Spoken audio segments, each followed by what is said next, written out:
teman-teman sekalian hadis tentang Uwais Al-Qarni, di mana Nabi SAW menyuruh Abu Bakar, menyuruh Umar dan Ali untuk memohon ampun kepada Allah melalui dia karena kesolehannya. Maka bagaimana Nabi SAW mendudukkan seseorang dari umatnya yang belum bertemu dengan beliau, hanya beriman kepada risalah beliau di zaman beliau tapi tidak sempat melihat. Maka Nabi SAW berkata kepada Umar dan Ali, hai Umar dan Ali, kalau kalian bertemu dengan Uwais Al-Qarni dari suku Qarn di Yaman, maka mohonlah kepada dia agar beristighfar kepada Allah untuk kalian berdua. Ini bukan sahabat biasa. Umar sama Ali dua-dua dapat jaminan surga, mertua sama anak mantu Nabi. Ini luar biasa. Sengaja Nabi sebutkan kalimat ini supaya memotivasi semua yang lainnya, muslimin. Umar bin Khattab dari zaman itu setiap musim haji ketemu sama orang gitu. Tentu Nabi SAW sebutkan cirinya, orangnya berkulit ya, sedang, tidak putih, tidak juga gelap kulitnya, tapi di tubuhnya pernah kena penyakit kulit dan tertinggal besar seperti koin dirham, di pundaknya berwarna putih, belang. Ya. Kemudian dia punya seorang ibu yang tua sekali, dia berbakti padanya. Carilah dia. Umar setiap musim haji tanya orang-orang Yaman, ada nggak Uwais? Ada nggak Uwais? Nggak ada. Nggak ada nama Uwais nih, kita nggak kenal nih. 1 tahun, 2 tahun, 3 tahun, 4 tahun, sampai Nabi SAW meninggal, sampai Abu Bakar meninggal, sampai Umar bin Khattab pun berkuasa 10 tahun. Setiap tahun dia bertanya.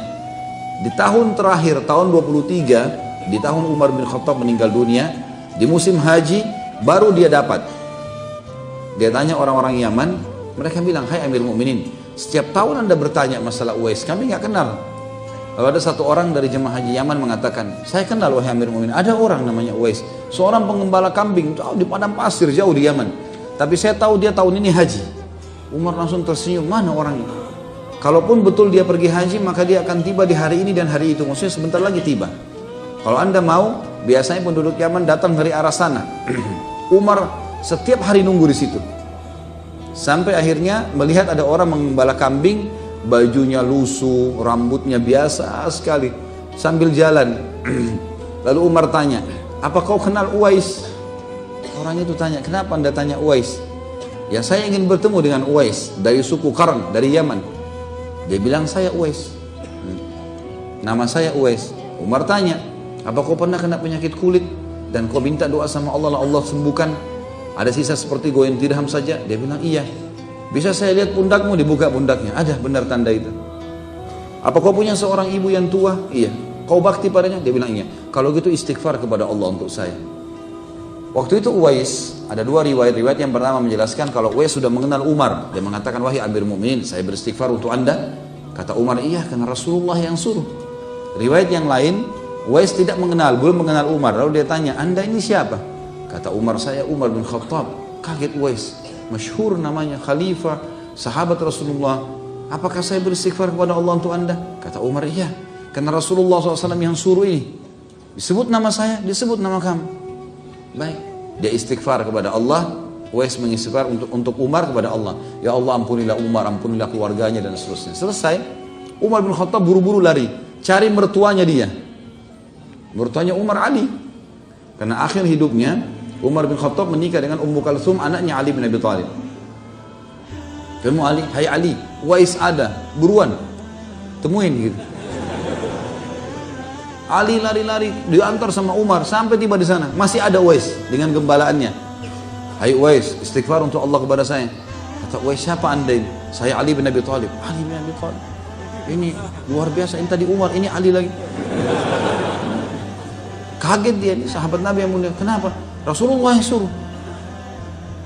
Lalu kata Umar, betul wahai Uwais, dua-dua kami ini disebutin namanya. Hai Umar, hai Ali, kalau ketemu dengan Uwais cirinya seperti ini, beristighfar kepada Allah. Rasulullah yang sebutin, iya. Baik, ya Allah ampunilah Ali, keluarganya, seterusnya. Selesai. Rupanya keduanya ini nggak bisa sabar, nyebarin ke muslimin. Kami sudah bertemu dengan Uwais. Seluruh orang musim haji cari Uwais. Cari. Keliling-keliling nggak ada yang ketemuin. Nggak ada yang temuin. Sudah nggak ada Uwais. Satu tempat haji dicari nggak ada. Sama gembalaannya semua nggak ada. Disebutkan di sebuah riwayat, sebuah athar yang menyebutkan tentang kisahnya, Beberapa tahun kemudian, sekitar 5-6 tahun kemudian, ada orang yang melihat Uwais Al-Qarni di Irak. Jadi di musim haji itu dia tidak ada. Dia udah pulang, dia udah lari, dia tahu ada masalah nih. Dia pulang gitu. Maka dicari, di Yaman pun orang cari. Di Yaman ini jemaah haji pulang cari Uwais semuanya. Gak ada. Udah ada hilang. 5-6 tahun kemudian ada orang mengatakan, saya bertemu dengan Uwais dengan cirinya di Irak. Dia sedang memungut makanan dari sampah muslimin. Orangnya miskin. Kemudian dia bersihkan makanan tersebut dan hampir setiap hari setelah dia bersihkan, dia tata makanan tersebut, kemudian dia membagi antara dia dengan orang-orang miskin yang lainnya. Dia bersihkan, kemudian dia bagi, kemudian dia keringkan kepada orang-orang itu.